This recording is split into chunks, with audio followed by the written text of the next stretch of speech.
When I stepped inside, suitcase in hand, the silence didn't just greet me, it stung. No music humming from the kitchen. No scent of dinner in the air. No footsteps rushing toward me. No arms. No smile. Just her, standing stiff in the hallway.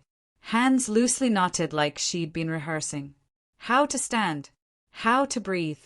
How to break someone quietly. "I need to talk to you," she said.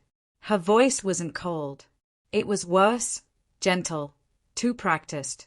Softened like a letter rewritten too many times. I was still wearing the shirt from this morning's flight, creased from hours of motion. Tie undone. Head aching. Soul bone tired. But even through the haze, I could feel it. Something was off. The air didn't feel like ours. Her eyes didn't either. I placed my bag down slowly. "What is it?" She turned and walked toward the living room without a word, like she was wading through memory. I followed, my chest pulling tighter with each step. She sat at the far end of the couch. Too far. Like the cushion between us had been carved by absence. I didn't sit. Couldn't. She stared at the coffee table when she said it. "I've been with someone else." No sound. Just the echo of those words crashing into me. Like being hit without ever seeing the fist. My mind stalled, trying to twist her meaning. Maybe she meant emotionally. Maybe she was just confused. But then her voice shook on someone, and everything sharpened. "Are you kidding?" I asked, though I knew she wasn't. She shook her head slowly, eyes unfocused. "It just happened. I didn't plan it." "Who?" "His name's Mark. He works at the cafe by my office. I used to stop in every morning. He remembered my drink. He asked about my day. At first it was nothing. Friendly. Familiar. Then the lines blurred, and stayed that way. I sank onto the edge of a chair, palms digging into my knees. My breath felt thin, like I was shrinking inside myself. "So what? You just fell for him?" She shook her head. "No. I fell out of us first." Those words, they gutted me. "We haven't been okay," she said, voice stripped raw. "You're always away. When you're here, you're still gone. I feel invisible. Forgotten. Alone."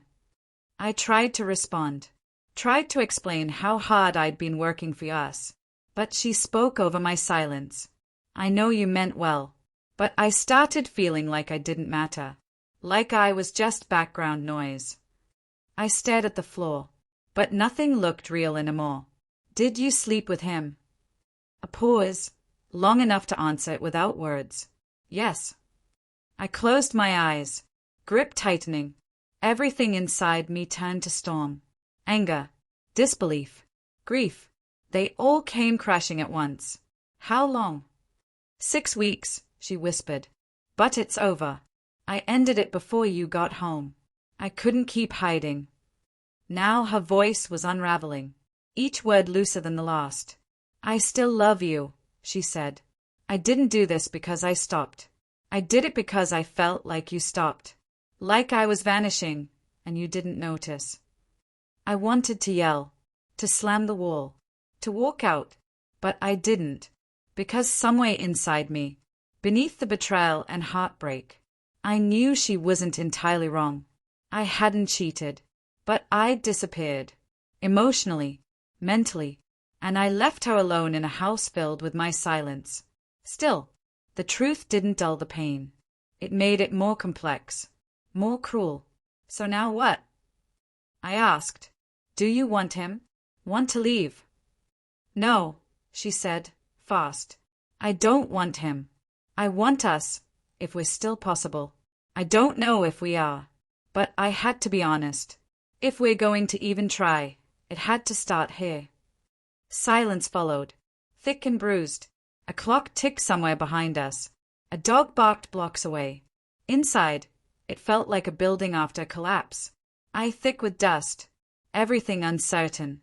Everything fragile. I didn't answer her that night. I didn't know how.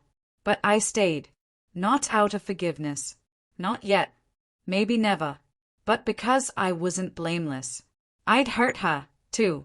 In quieter, slower ways. And maybe, just maybe, love, when cracked wide open, still has enough light inside to be rebuilt